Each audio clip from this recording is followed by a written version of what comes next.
Do you know that learning how to create like simple eyeshadow looks like this can actually save you a lot of stress? It could be that you are going for a bridal job, or you are doing your personal makeup, or you are doing a simple makeup and all that, and the client is demanding for a simple look. This could be the go for you. Let me show you how I did it. Okay guys, so I'm going to be using my Benign Clean White eyeshadow base. So I'm going to be placing that on her eyelid. So I have done my makeup up to a stage, up to this stage, and then it's time for me to do her eyeshadow. And my client specifically demanded for a simple and a nude eyeshadow. In fact, she showed me a picture of what she wanted. Okay guys, so let us go into it and see how I did this. First of all, I'm going to be placing the eyeshadow base on her eyelid. I'm very skeptical and very careful about this placement. You can see how I'm taking it one step at a time to build. I am building this eyeshadow. I didn't pack shades at once to place on her eyes.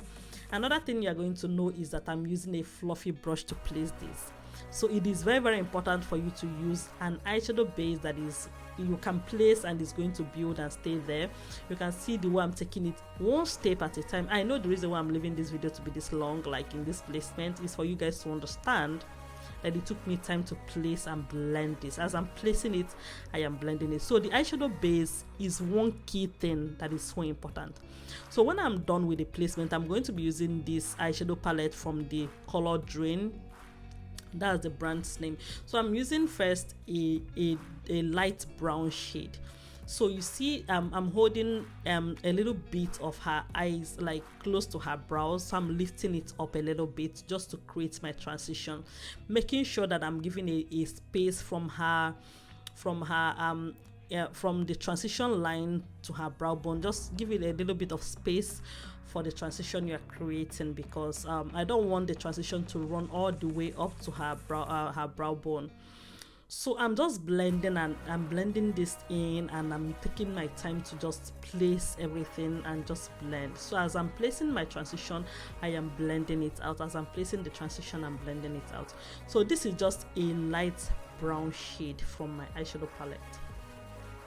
So I'm going to make sure that I blended this on. One important thing one key thing that you have to know about this is that making sure that there is no demarcation from anything you do on this eyeshadow. Just make sure there is no demarcation. So after blending everything, you can see I'm beginning to create my outer V. At this point in my career, I no longer create the V shape, so I just blend and go. And of course the outer V is going to be there because I already know what I'm doing, right? So I no longer try to create a V shape.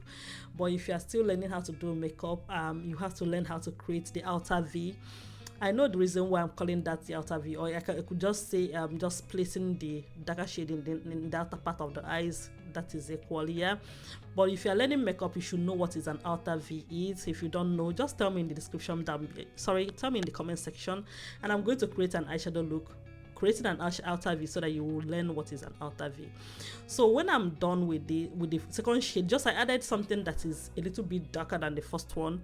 So at this time now, I'm adding a darker shade as well. So this is a black, this is just a black color. So I'm picking it a little bit, and when I pick it up, I'm going to dust it out before going to the eyes with it.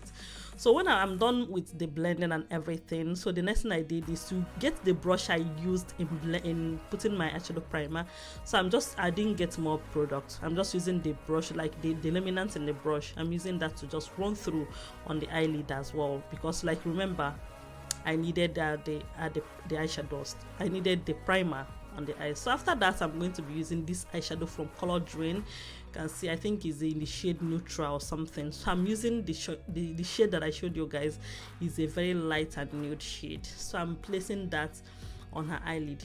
You see the way that this shade pops out is because I went back with my eyeshadow primer, like not the primer, the brush I used to apply the primer. So it's just as if I reapplied the primer on the eyes, because like, yeah, you know, I had gone through with a lot of blending of the transitions and all that, so I just had to go back with the primer. So when I'm done with that, applying this nude shade is going to pop out more because the primer is there to welcome it, to accept it. So I'm just gently applying this as well. You can see, like, this video is fast forwarded, or like, I'm telling you the truth, but you can still see that my hands are gliding on gently. So when I'm done blending this and placing this on the face, you can see there is a lot of demarcations on the face. I'm going to try my best to remove the demarcations on the face. I don't like demarcations on eyeshadow. Like, if you know me very well over the years, you know that I don't like demarcations. So what I did is to get my eyeshadow palette again and just try to look for a color. It's not a must that you do exactly the same thing I did or using exactly the same colors that I used, because it's possible that you will not see the eyeshadow palette that I'm using, right? So you can just use your own eyeshadow. Look for a color that is in between these two shades, a lighter shade and a darker shade. Mostly it's going to be brown, just a light brown or something. Just use a light brown and blend it out, like blend in between the both of them. Once you do that, you'll see that there is going to be a flow of color between these two shades, and it's going to, the demarcations and everything is going to go away, and then you have your eyeshadow. So afterwards, I'm going to just go ahead and just smudge out the under eyes using just, yeah, I think I'm using an ox blood shade or just a dark brown as well, or anything, just to smudge it, as it's not my intention to make it very dark. I don't want to make it very dark. So guys, look at the eyeshadow. Like, you can see how it's looking beautiful and amazing. And what is an eyeshadow without like lining the eyes is not going to be complete. You have to line for you to see the beauty of the eyeshadow that you've just created. You know one thing, so I think I posted a video on Facebook about me outlining the brow, lining the eyes, and somebody was telling me, if you take this much time to line the eyes, then you need to go and learn your job. Because I think I was taking time to line, and I was being careful, and somebody was coming for me, and the girl said, if you are taking this much time to line the eyes, then you need to go and learn your work. But my dear, let me tell you something, you have to just take your time. Instead of you to rush so that people wouldn't say you are taking much time and you make mistakes, take your time, especially around the eyes. My clients, like, I take it easy. I don't rush their eyes. Most of them have teary eyes. Once you start rushing when it comes to the eyes, I'm telling you, your client will start tearing up, and when she tears up, your whole makeup is ruined. Hope you know that. So please just take your time, and take your time. If it's going to take you take your time and be careful so that you don't make mistakes. Imagine if I'm lining these eyes with fastness and I have to poke my client's eyes with my brush or something, like, or even I make a mess or stand somewhere. Like, how do you explain that? Is it not better you take your time and, you know, achieve something amazing? Nobody will say it's because you take your time, that's why you did a good job. And nobody's going to say it's because I'm being fast, that's why my job is not good. Nobody cares. The only thing people care about is that you did a nice job, whether it took you so much time or not. Do a great job, and that is what matters at the end of the day. So my dear people, I'm just taking my time to line the eyes. It's very, very important for me to take my time to line the eyes, because it's one thing that I love so much. So after lining the eyes, I'm just going to, I fix the lashes, and then I'm using the mascara to, you know, like marry the two lashes together, false lashes and the natural lashes. I'm just blending them together just to make sure that the two of them flows with each other. Okay guys, so this is what I'm just doing basically.